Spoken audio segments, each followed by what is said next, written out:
Hey guys, so this is how you're going to connect Google Analytics to Framer. So first, you're going to go to Google Analytics account and you're going to create the property for your website if you haven't already. But since I already have one, so I'm just going to click on this, and then you will copy the measurement ID. So the measurement ID is this one, something with a G dash. So we're just copy that one, and then we're gonna go to Framer.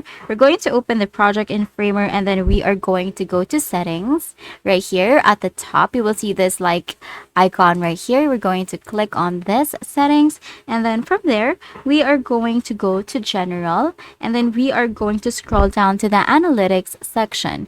So we're just going to scroll down until we find Google Analytics, and then from here we are just going to paste the analytics measurement ID in the provided field. So we're going to click on that, and we're going to paste, and then we're just going to hit on save.